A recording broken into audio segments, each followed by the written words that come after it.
Hello, friends. I hope you all are doing really well in your respective lives.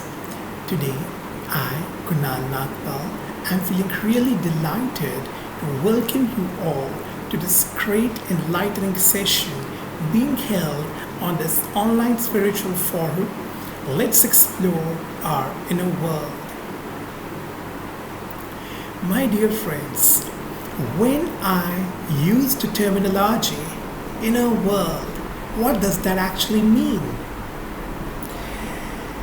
My dear friends, you will be really amazed to know that the real foundational principles responsible for governing the overall self-discipline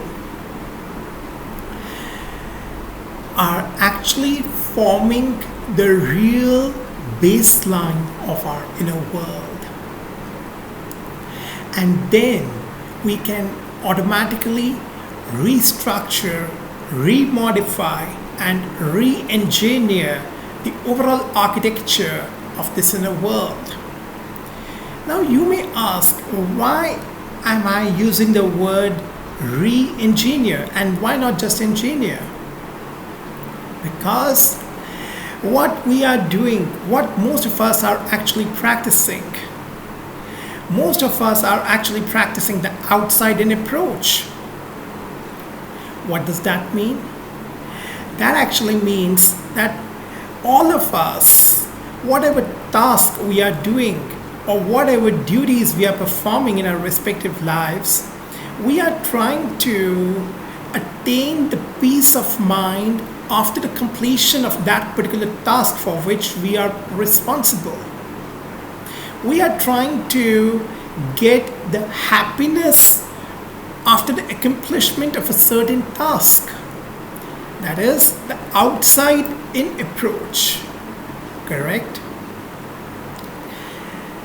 So, as I have used the word re-engineer, remodify, and restructure, so we really need to change this particular habit. What does that mean? This means that we actually need to adopt an inside-out approach.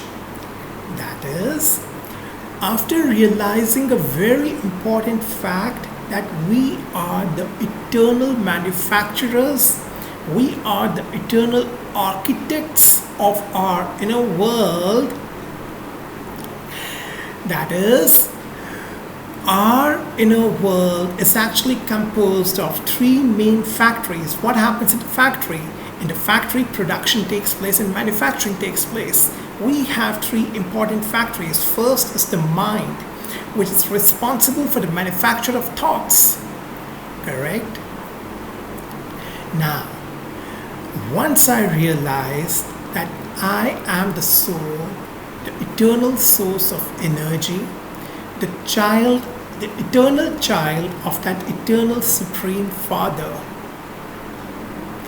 then automatically I start drawing energy from that eternal being, from that Supreme Parent. And all of us have experienced this, that the Supreme Father, the Supreme Being, is actually the ocean of benevolence. He is the ocean of serenity, the ocean of peace. Then automatically, once we align our frequency with the frequency of that Supreme Being and realizing that I have the full right on his property. And what does he actually own? He owns the ocean of these divine virtues. He is himself the reservoir of these divine virtues. So I'm the embodiment of those virtues. And then I start drawing peace, unconditional love, serenity, and beautiful fragrance of his existence gets incorporated within me. Now, when I get charged with my original divine virtues. Once I am able to re-invoke, yes, I'm using the word re-invoke once again. I'm using that phrase because these used to be very much present in my inner being, but by following the outside-in approach, its power got diminished gradually. That's why I'm using the word re-invoke. So coming back, once I re-invoke my true original beauty, then my three core factories start working. First factory is the mind, which is responsible for the manufacturing of thoughts. And that's why, my dear friends, it's often said, think positive. Practice the positive affirmations every morning and evening, every now and then. Think positive. Why? Because when we follow the outside-in approach, we start absorbing the vibrations which are very much prevalent in the external world. And majorly, the external vibrations are composed of a lot of hastiness and restlessness. So my inner being gets polluted, correct? So when I put in deliberate efforts to think positive, and when I actually get charged after connecting with that Supreme Father, then it's a gradual process, it's an automated process that I'm able to manufacture pure thoughts with that constant connection. And that's why it's said Karma Yoga. And I'm coming to that particular definition at a later stage. So when my thoughts, which are being produced in my eternal factory called mind, when they get positive, right, they get more sorted, more synchronized, then automatically the next factory is the intellect, which is actually responsible for analyzing and discerning the thoughts after their effective processing, right? And that's why it's often said there should be an eternal peace in your mind so that you manufacture pure thoughts, and that can actually get harnessed after getting connected with that Supreme Father who is the ocean of peace. Then, secondly, it's often said divinity in intellect, peace in mind and divinity in intellect. Because when my intellect is divine, then automatically the discerning power of my intellect would be really very effective. And that's why we often say that he is a very intelligent person. Why? Because of his core speciality of the presence of mind. See how deep these phrases are. And once we understand the real mechanism of the functioning of this inner being in a proper coordinated manner, it really gives a very beautiful feeling, my dear friends. It really gives a very beautiful and fulfilling feeling. Now, once my intellect is able to process the thoughts in a very effective manner after incorporating the core elements of peace, divinity, and purity, then I come into action, right? Then I come into action either through my words or through my karma, right? So, and then comes the terminology, the application of the core concept mentioned in Srimad Bhagavad Gita, that is Karma Yoga. That is, when we come into the field of action, when we perform every karma, every action in this action field, which is being called as Karma Kshetre Kurukshetre in Srimad Bhagavad Gita. So when I come into the field of action, after proper processing of the two core factories called mind and intellect, then automatically my overall personality will get polished in an excellent manner, because my karmas would be really accurate, precise, and filled with the core element of clarity. Right? Now, when I perform any karma, any action repeatedly, that becomes my habit. So,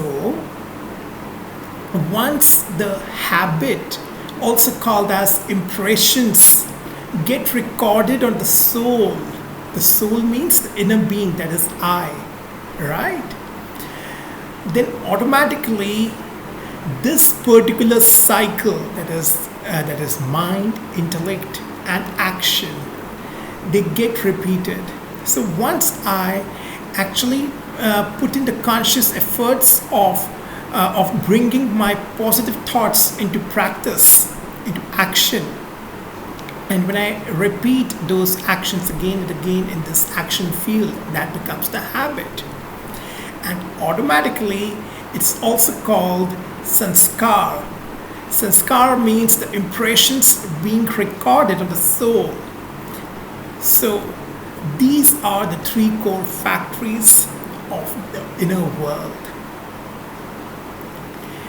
Now, my dear friends, just to sum up, I need to add a core element which is really governing this overall process, which is really actually the core element to ensure the holistic beauty of this eternal mechanism of the inner world, that is an inside out approach. And what is this core element? That core element, my dear friends, is called peace. That's what I said in the beginning. Our mind, which is the first factory of the inner world, is actually characterized by the main component, or by the main characteristic of peace. That's why we often keep hearing the word peace of mind, peace of mind. So, as I had also mentioned, that the eternal soul, who is the ocean, who is the child of that ocean of peace, the supreme being who's the ocean of peace. Once I get connected to it, I get charged with peace, and I realize that I am a peaceful soul. I am a peaceful soul. Each and every karma, each and every thought, word, and action I practice in my daily life, I have the full choice to exercise my decision of choosing a particular thought, word, and action after incorporating an essential element of peace in it. Right? So, my dear friends, we really need to understand that peace is the real ingredient of the diet of the soul, and that gets fulfilled after getting connected with that supreme being who is the ocean of peace. So this process is very beautiful, and automatically